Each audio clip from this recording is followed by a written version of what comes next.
Okay, तो हम लोग बात कर रहे थे लास्ट लेक्चर में असेक्सुअल रिप्रोडक्शन। सो जहाँ पे गैमेट्स का कोई भी संबंध नहीं है, मदर बॉडी खुद ही डिसाइड करती है कि अभी रिप्रोडक्शन करना है, तो अपने बॉडी का जो पार्ट होता है वो ही डिवाइड कर लेती है बाय इटसेल्फ, खुद ही खुद को डिवाइड कर लेती है। और उस सेल डिवीजन का टाइप है माइटोटिक टाइप का। तो यहाँ पे जो बात होगी सेल डिवीजन की वो है माइटोसिस टाइप का। तो यहाँ पे कभी भी जो पेरेंट्स इन्वॉल्व होंगे, the parents which are involve itself and they divide their whole cell, यानी कि कोई भी माइक्रोस्कोपिक ऑर्गेनिज्म हो सकते हैं, तो खुद ही खुद का क्या करता है, डिवीजन करता है और दो सेल में डिवाइड हो जाता है, दो सेल के अंदर। यहाँ पे जो जेनेटिक मटेरियल होगा वो भी इक्वली डिवाइड होगा, सेल का साइटोप्लाज्म होगा वो भी डिवाइड इक्वली होगा। तो यहाँ पे जो रिप्रोडक्शन होगा वो यूनिपेरेंटल होगा। यूनिपेरेंटल यानी single parents are involve in the reproduction, single parents. यहाँ पे मेल फीमेल ऐसा जेंडर नहीं है, वो उसमें देखेंगे वो सेक्सुअल रिप्रोडक्शन है। बट यहाँ पे कोई भी टाइप का मेल एंड फीमेल जैसे जेंडर की बात नहीं हो रही है, इसलिए सिंपल टाइप का रिप्रोडक्शन है, it is a sexual type का रिप्रोडक्शन। एंड यहाँ पे एब्सेंस ऑफ जेनेटिक रिकॉम्बिनेशन, ये वर्ड बहुत इंपॉर्टेंट है, absence of genetic recombination. Genetic यानी जीन्स, रिकॉम्बिनेशन यानी कॉम्बिनेशंस। यहाँ पे अगर दो अलग अलग सेल इन्वॉल्व होती, दो अलग अलग सेल का न्यूक्लियस इन्वॉल्व होता और उससे कोई भी नया सेल फॉर्मेशन होता तो अलग बात है। बट यहाँ पे खुद की ही बॉडी खुद के ही पार्ट न्यूक्लियस को डिवाइड करती है, खुद ही डिवाइड हो रही है। फाइनली दो जो सेल बनने वाली है वो पेरेंट्स की तरह ही दिखेगी, या फिर पेरेंट की तरह ही दिखेगी, क्योंकि ये यूनी पेरेंट है, सिंगल पेरेंट्स इन्वॉल्व। एंड यहाँ पे ड्रॉबैक है whereas the fast process. भले ही यहाँ पे ड्रॉबैक है, इनको ड्रॉबैक यानी कि कमतरता, कमी, कि जेनेटिक रिकॉम्बिनेशन दिखने नहीं मिलता। एंड फाइनली जो एडवांटेज मिलेगा ये फास्ट प्रोसेस, क्योंकि सेल डिवीजन अगर करवाना है, और किस टाइप का, माइटोसिस टाइप का। माइटोसिस क्या है, तो सेल डिवीजन का टाइप है जिसमें सेल डिवाइड होती है इक्वल डिवीजन में, दो हिस्सों में। तो यहाँ पे फास्ट क्या होगा, वो प्रोसेस होगा रिप्रोडक्शन। किसी का माइक ऑन रह गया,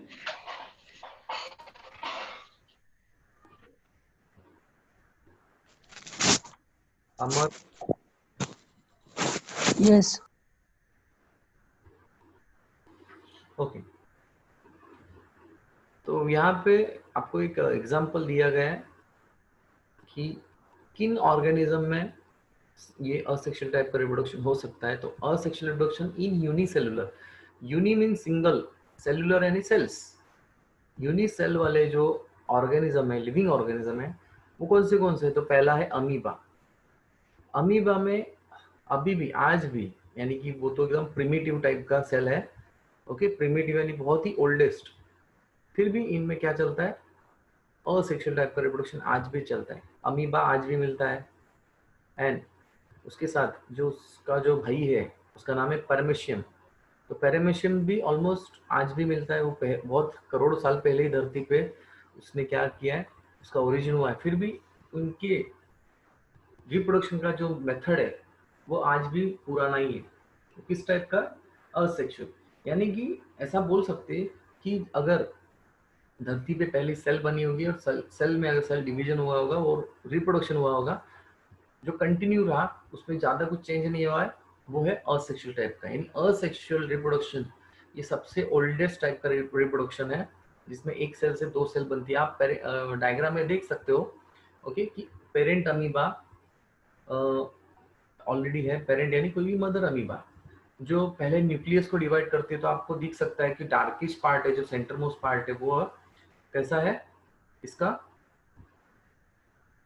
पहले डिवाइड हो रहा है, ये वाला पार्ट सेंटर मोस्ट पार्ट कैसा डिवाइड हो रहा है, देखो फाइनली दो हिस्सों में बढ़ जाता है। बट सेल डिवाइड नहीं हुई है, क्योंकि सेल डिवीजन कंप्लीट हुआ नहीं। अभी फाइनली देखो यहाँ पे दो सेल इक्वली डिवाइड हो गई है। ये एकदम सिंपल टाइप का रिप्रोडक्शन है, जिसमें अमीबा की एक बॉडी यानी एक सेल क्योंकि अमीबा यूनिसेलुलर ऑर्गेनिज्म है, हम लोग उसको प्रोटिस्टा में पढ़ते भी है।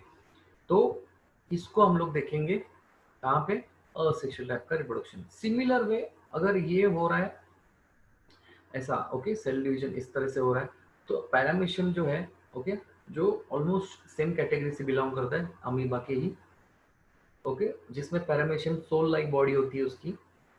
और इसमें थोड़ा सा आपको दिखेगा कि जैसे ये पेरेंट अमीबा है, यहाँ पे पेरेंट अमीबा, देन यहाँ का न्यूक्लियस धीरे धीरे एनलार्ज होता है और स्ट्रेच होता है। स्ट्रेच होते होते धीरे धीरे यहाँ पे देखो न्यूक्लियस का जो सेंटर मोस्ट पार्ट है अपवर्ड मूवमेंट करेगा, एक डाउनवर्ड मूवमेंट करेगा, जिसकी वजह से यहाँ पे खिंचाव की वजह से क्या होगा, दो न्यूक्लियस इक्वली डिवाइड हो जाएगी, फाइनली ये पूरी की पूरी सेल डिवाइड हो जाएगी पैरामीशियम। सो ये आज भी ये ऑर्गेनिज्म मिलते हैं पानी के अंदर, फ्रेश वाटर में इजीली मिल जाते हैं।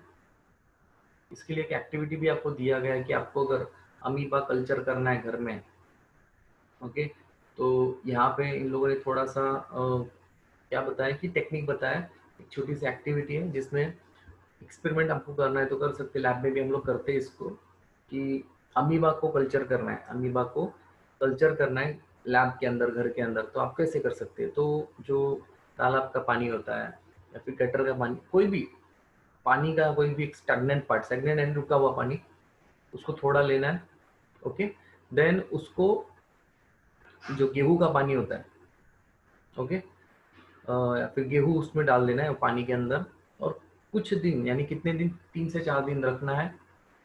बाद में आपको दिखेगा कि वो जो गेहूं था धीरे धीरे सड़ने लगेगा, जिसकी वजह से, गेहूं की वजह से एक्चुअली अमीबा को ग्रोथ करने में मदद मिलती है। और बाद में उसको क्या करना है, उस पानी को छान लेना है अच्छे से, और उसको क्या करना है, उसमें से एक ड्रॉप लेना है वो पानी में से, और उसको कवर स्लिप यानी स्लाइड के ऊपर लेना है, ग्लास स्लाइड होती है, और उसको देखना है अंडर द कंपाउंड माइक्रोस्कोप। किस पे, कंपाउंड माइक्रोस्कोप के अंदर। तो आपको दिखेगा कि बहुत सी सेल यहाँ वहाँ ऐसे क्या हो रही है, मूवमेंट कर रही है। आपको वो डायग्राम भी दिखा देता हूँ, चलो।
ये जो आपके सामने जो पिक्चर है, ये माइक्रोस्कोप के अंदर अमीबा कुछ ऐसा दिखता है। It is a transparent, okay, transparent body होती है उसकी पूरी की पूरी, उसके अंदर से ड्रॉपलेट जैसे दिखते हैं,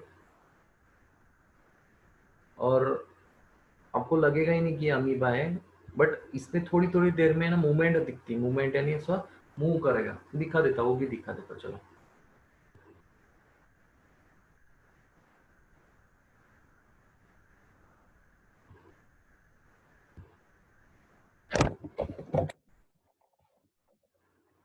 student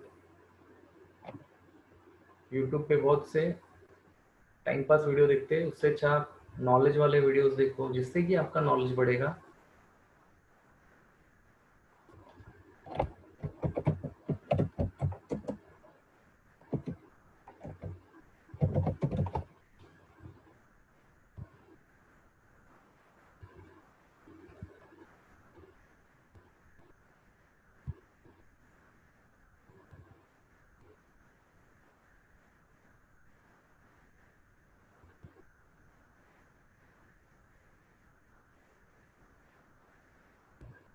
This is how fast YouTube is with Brave.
I'm pausing here.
Hello.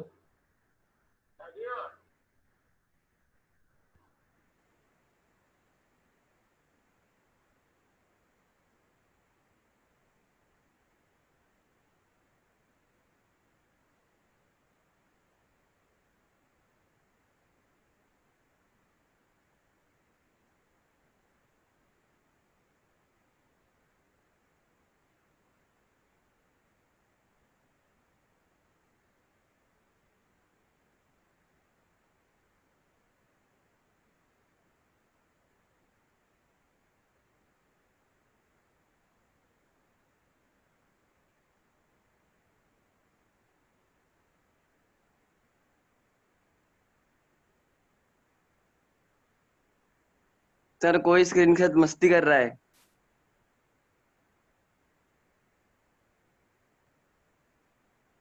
अभिषेक लिखा है।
देवेश, आपको स्क्रीन क्यों चाहिए, क्या हुआ? देवेश पांडे, देवेश पांडे आपसे बात कर रहा हूं मैं। कुछ इश्यू है आपको?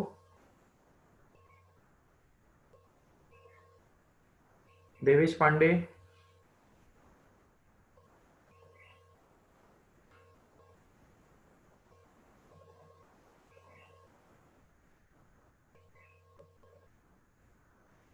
nucleus starts to elongate like this. Inside, the DNA starts getting copied. Eventually, as time passes by, we will see that the nucleus starts splitting into two. After the copy of the DNA has been made, the nucleus starts splitting into two, as you can see over here, and eventually that amoeba splits into two new amoebas. Now, since two brand new amoebas are born from a single parent, this qualifies as asexual reproduction. And a couple of interesting things to notice is in asexual reproduction, we will find that the offsprings are identical to the parents. We say they are clones of the parents in all kinds of asexual reproduction, not just fission. And why is that? Well, that's because if we just have one parent, only its DNA gets copied, and so the DNA over here is exactly same as the DNA over here, unless there's some kind of mutation. But in sexual reproduction, there is a DNA mixing that happens, and that's why the offsprings will not be identical to their parents. Like in humans, you are not exactly identical to your mother or father because you have a mix of their DNA. And the second thing to see about fission especially is that you can see that the parent itself split into two new babies. We usually call them as daughter cells, okay? So the parent itself split into two daughter cells. All right, now based on how fission takes place, we can further classify fission itself into different kinds. So let's take the example of amoeba itself. In this example, we see that the fission is happening along this axis, right? This axis. Let me draw that over here also. Okay. Now, could this amoeba split along some other axis, say along this axis? The answer is yes. It could have elongated this way and finally split like this and this as well. That's also fine. It could have also split along this axis. The amoeba can also split along this axis. So when it comes to amoeba, just make this fit. But what's interesting over here, or what's different over here is that the fission can only happen along this plane. Along this plane, as you can see. The fission cannot happen along this plane. So let me just put a cross over here. This cannot happen, or along any other plane. The fission can only happen along this plane. Now, can you pause for a while and think about why this might be the case? Okay, we are pausing here. Now, तो हम लोगों ने देखा कि कैसे asexual reproduction किया जाता है. Okay, it is a natural process, कोई करवाता नहीं है, बट ये ऑलमोस्ट किस ऑर्गेनिज्म में होता है, तो ये आपको कॉमनली मिलेगा इन यूनिसेलुलर ऑर्गेनिज्म. यूनिसेलुलर यानी कि कौन सा ऑर्गेनिज्म जो सिंगल सेल से बने हुए हैं, बट वो आज भी मिलते हैं. आपके सामने कुछ एग्जांपल है. The prokaryotes like the bacteria, protist like amoeba, paramecium, Euglena. तो आपके सामने तीनों भी डायग्राम दिए गए. जिस ऑर्गेनिज्म में ऐसा ट्रांसफर्स टाइप का डिवीजन होता है, अमीबा में भी देखा आपने कि अमीबा में भी ट्रांसफर्स टाइप का क्या होता है, सेल डिवीजन होता है. ट्रांसफर्स यानी कि ऐसा तिरछा. एंड सिर्फ आपको डिफरेंस मिलेगा इन यूग्लिना में आपको थोड़ा अलग सेल डिवीजन मिलेगा, क्योंकि यूग्लिना की बॉडी जो है वो कुछ ऐसी होती है, टैपरिंग होती है. ओके, तो इसमें ट्रांसफर्स टाइप का पॉसिबिलिटी कम है. ट्रांसफर्स ऐसा कट नहीं लगेगा, यानी सेल डिवीजन ऐसे नहीं होगा, ये इसमें नहीं होगा. इसमें किस तरह का होगा, तो इसमें लॉन्जिट्यूडिनल क्या होगा, ऊपर से सीधा एक एक्सिस पास होगा through this and head region, और यहां से दो इक्वल डिवीजन होगा यूग्लिना. यूग्लिना एक से कैसे बनते हैं, यहाँ पे दो, through the asexual type of reproduction. कैसे, तो लॉन्जिट्यूडिनल टाइप का सेक्शन लगेगा इसमें. कैसा, लॉन्जिट्यूडिनल की स्ट्रेट वर्टिकली. तो ये आपको डिफरेंस दिखेगा. ओके, आगे बात करते, बहुत ही इंपॉर्टेंट पार्ट है, वो है असेक्सुअल वे, जो मल्टीपंच फिजन का ही टाइप एक देखने मिलेगा कि असेक्सुअल में और एक टाइप आता है, इट्स अ मल्टीपल फिजन जो होगा. ओके, कि एक साथ 3-4 या उससे ज्यादा सेल बनना, ओके, किसी भी यूनिसेलुलर ऑर्गेनिज्म में पॉसिबल है. तो अमीबा की कुछ स्पीसीज है, ओके, कि जिसमें जो सेल बनती है उसको बोलते हैं सिस्ट. ओके, यानी कि many nuclear are form and repetitive nuclear division, यानी कि सिर्फ न्यूक्लियस का डिवीजन। अमीबा ऑलरेडी एक सिंगल सेल है, और सिंगल सेल होने के बावजूद भी उसकी सेल के अंदर कंटिन्यूस न्यूक्लियस बनते रहते, और अंदर के अंदर सेल फॉर्मेशन होती है, और उस सेल्स को बोलते हैं cyst. Okay, it is followed by the cytoplasmic division, यानी कि क्या होगा, तो साइटोप्लाज्म भी डिवाइड होते रहेगा, न्यूक्लियस भी डिवाइड होगा, और एक साथ सेल के अंदर आपको ज्यादा से ज्यादा यानी कि 100 से भी ज्यादा सेल दिखने मिलेगी, क्योंकि ऑलरेडी यहाँ पे कंटिन्यूस मल्टीपल डिवीजन हो रहा है। और किसके अंदर, बॉडी के अंदर सेल, किसकी बॉडी, यानी कि देखने गए तो अमीबा की। यहाँ पे अमीबा एग्जाम्पल है, बेस्ट एग्जाम्पल है मल्टीपल फिजन का। उसका भी मैं आपको जो उस दिन डायग्राम भी दिखाया था प्लस वीडियो भी दिखाया था, तो आपको देखने मिलेगा कि मल्टीपल फिजन इन अमीबा।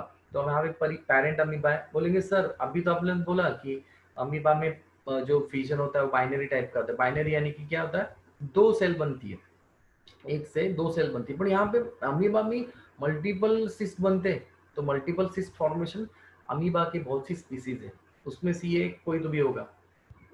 तो यहाँ पे सेल के अंदर बहुत सी सेल बनेंगी, उनको डॉटर अमीबा फाइनली बोलेंगे। तो यहाँ पे आपको डायग्राम में वीडियो में दिखा देता हूँ कि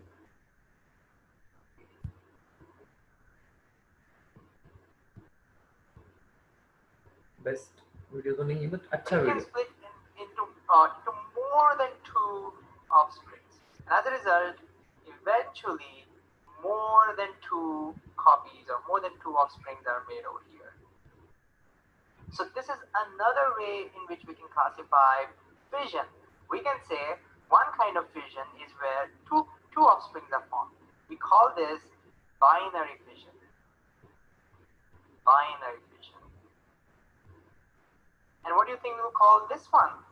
Well, since more than two offsprings are formed, we'll call this multiple fission because multiple offsprings are formed. This is called multiple fission. And you can guess now, by multiple fission, that organism can spread rapidly. And in fact, Plasmodium is the one that causes malaria inside us. So let me just write that down as well. Okay. Let me use a different color. All right. So Plasmodium is responsible for causing the disease malaria. And since we're talking about disease, Leishmania is responsible for causing a disease called Kala-Azar. And if you're wondering suddenly, why am I talking about diseases? It's because your exams will ask you these questions. They'll ask you what causes malaria, or what causes Kala-Azar, or they'll ask you what disease Leishmania causes, or what disease Plasmodium causes. So just for that sake, I thought I should mention this. So that pretty much wraps up our fission. So to quickly summarize, fission is basically cell division.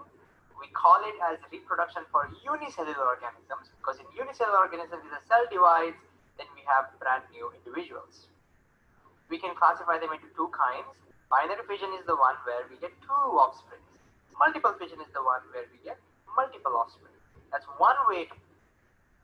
Okay, तो यहाँ पे आपको clear हो गया है कि जो unicellular organism होते हैं यहाँ पे दो टाइप का सेल डिवीजन पॉसिबल, या फिर दो टाइप का असेक्सुअल रिप्रोडक्शन आपको देखने मिलेगा। First it is a binary fission, जो एक सेल से दो सेल बनाएंगे, एंड दूसरा है मल्टीपल, नाम से ये मल्टीपल, एक से ज्यादा सेल बनेंगी।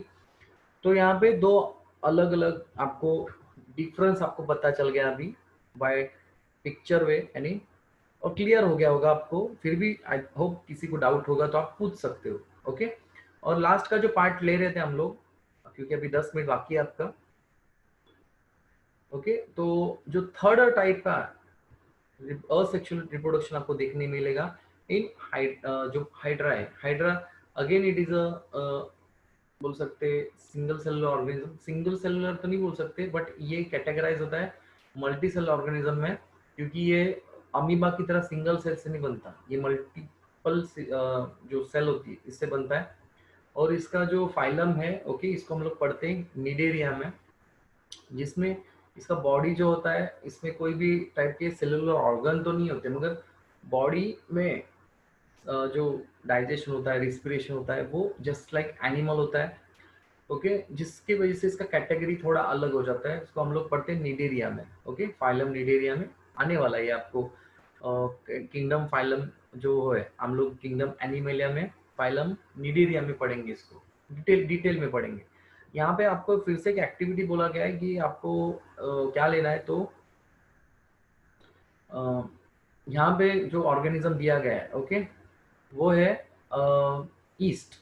ओके, हम लोग ने हाइड्रा की जगह पे यहाँ पे ईस्ट लिया है। यहाँ पे टेक्स्ट बुक में वही दिया हुआ है कि आपको बर्डिंग ये टाइप का अगर रिप्रोडक्शन देखना है और सेक्सुअल टाइप का, तो आपका लेना है कि जो बेकर्स ईस्ट होता है, बेकर्स ईस्ट यानी जो बेकरी में यूज होने वाला ईस्ट होता है। ईस्ट ये पाउडर्ड फॉर्म में आता है, ग्रैनुल फॉर्म में आता है। उसको जो बेकर्स होते हैं, जो पाव ब्रेड वगैरह जो बनाते हैं, वो लोग क्या करते हैं कि वो ईस्ट पाउडर को लाते हैं और उसको आटे के अंदर मिक्स करके थोड़े देर के लिए रख देते हैं। उसके बाद उसमें फर्मेंटेशन होता है। और फर्मेंटेशन में क्या बनता है आपको बताइए। फर्मेंटेशन में चैप्टर नंबर 2 में आपने देखा कि फर्मेंटेशन में क्या बनता है। तो लैक्टिक एसिड बनता है, कार्बन डाइऑक्साइड होता है, जिसकी वजह से क्या होता है, फर्मेंटेशन कंप्लीट होता है। यानी कि वो फर्मेंटेशन करवाया किससे जाता है, तो यहाँ पे लिविंग ऑर्गेनिज्म है ईस्ट।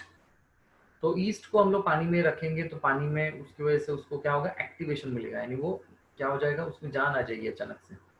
और ईस्ट क्या करेगा, खुद को डिवाइड करते रहेगा और खुद को ऐसी तरह से डिवाइड करेगा कि अपनी बॉडी को स्वेलअप करेगा, फिर कंटिन्यूस डिवीजन करते रहेगा। तो डायग्राम में आपको दिख रहा है कि पेरेंट ईस्ट सेल है, देन बल्ज है, बल्ज यानी उभार, एक ऐसा एक जो टिप रहेगा, वहां से वो खुद को अलग करने की कोशिश करेगा एंड फाइनली एक बर्ड फॉर्मेशन होगा।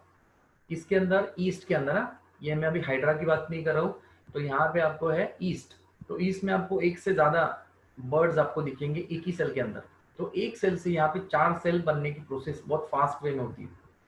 यानी कि जो ईस्ट है ये एक फंगस कैटेगरी में आता है, ये फंगस है ईस्ट। और ये कब ज्यादा एक्टिव होता है, तो उसको मॉइस्चर मिलेगा तब, पानी मिलेगा तब, और फूड अच्छे से मिलेगा। तो फटाफट ये क्या होता है, अपना अपने आप से ही डिवाइड कर लेता है खुद को। तो ये बर्डिंग टाइप का रिप्रोडक्शन आपको दिखेगा किसके अंदर, ईस्ट के अंदर। इसका डायग्राम भी दिखाया था, चलो आपको।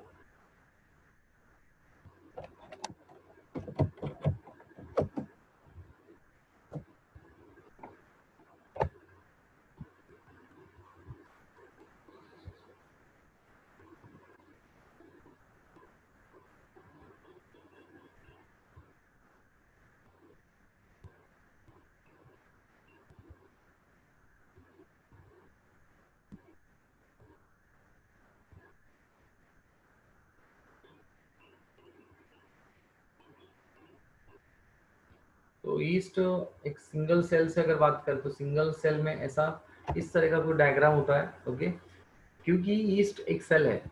ओके, इसके अंदर जितने भी ऑर्गेनेल एक यूनिसेलुलर ऑर्गेनिज्म में चाहिए सभी होते हैं, जैसे कि माइटोकॉन्ड्रिया होता है, दो देन बर्ड के वैक्यूल्स होते हैं, खुद का न्यूक्लियस होता है, यस, क्योंकि सेल है ये। बाकी सभी के सभी चीजें इसमें यूनिसेलुलर ऑर्गेनिज्म के प्रेजेंट होते हैं। कैटेगरी सिर्फ इसकी फंगस हो जाती है, बट इसके अंदर आपको देखने मिलेगा कि कैसे होता है बर्ड फॉर्मेशन। तो ये खुद की बॉडी को क्या कर लेगा, ऐसा स्वेलअप कर लेगा और फाइनली ऐसा बर्ड फॉर्मेशन करेगा। और ये बाद में बर्ड मैच्योर होने के बाद यहाँ से अलग हो जाएगा। तो यहाँ से ये ईस्ट का मदर बॉडी तो था ही, बट इसके साथ एक्स्ट्रा जो डिवीजन हो जाता है बर्ड के फॉर्म में आपको देखने मिलेगा इन ईस्ट। ओके, तो ये इजी है, इजी टाइप का एकदम बोल सकते हैं रिप्रोडक्शन है जो हम लोग देखेंगे किसके अंदर, ईस्ट के अंदर। बर्डिंग टाइप का बर्ड फॉर्मेशन होता है और इससे ही 1 से 2, 2 से 4 ऐसे continuous series of cell are formed from a single cell only. Okay, तो ये फास्ट है, ये फास्ट टाइप का रिप्रोडक्शन है। इसलिए यानी कि बोलते हैं ना यूनिसेलुलर ऑर्गेनिज्म में रिप्रोडक्शन बहुत इजी वे में हो जाता है, because it separates from the mother cell and only and forms the 2 daughter cell, या फिर उस सेल को ही क्या बोल सकते यूनिसेलुलर।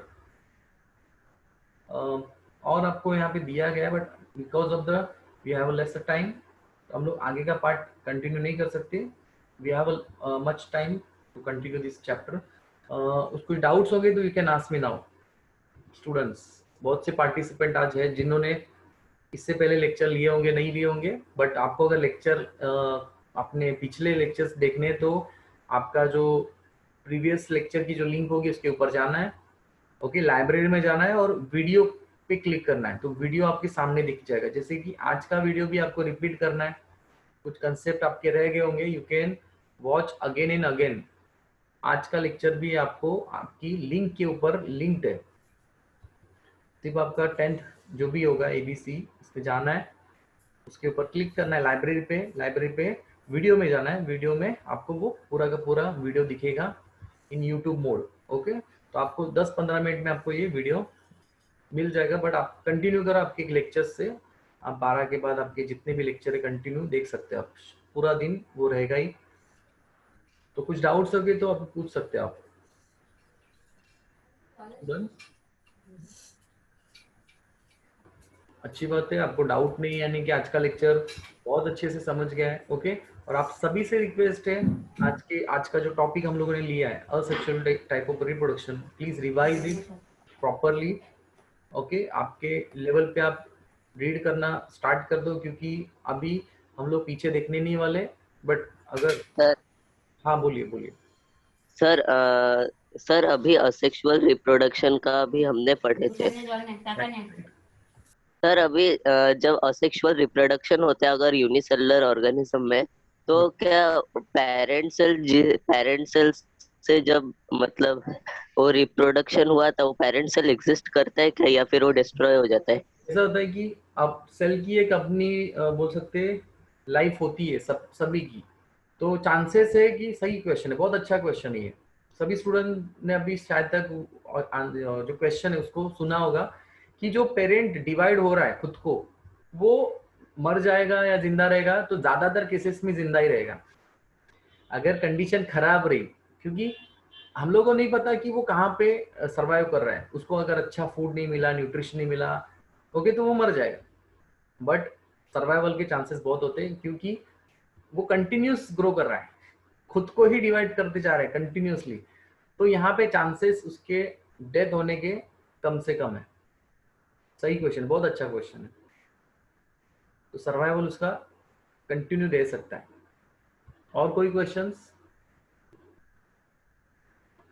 नहीं, आप क्वेश्चन पूछो, मुझे भी अच्छा लगता है आप जब क्वेश्चन पूछते, क्वेश्चन उसको आते जो पढ़ता है, यानी बाकी बच्चे ही पढ़ रहे होंगे मगर पूछने से डर रहे होंगे, तो आप पूछो, आपके डाउट जो मन के है वो लिख के रखो और नेक्स्ट लेक्चर में पूछो, एंड जिससे मुझे भी मजा आएगा आपको पढ़ाने में। और भले ही हम लोग क्लास के अंदर इंटरेक्ट नहीं कर रहे, ऐसा इमेजिन करो कि हम लोग क्लासरूम में ही है, तो आपके लिए फैमिलियर हो, आप मेरे लिए फैमिलियर हो, और 10th अच्छा जाए, आपके डाउट अच्छे से क्लियर हो जाए, बोर्ड के क्वेश्चन अच्छे से सॉल्व हो, यही हम लोग की क्या है, विश है।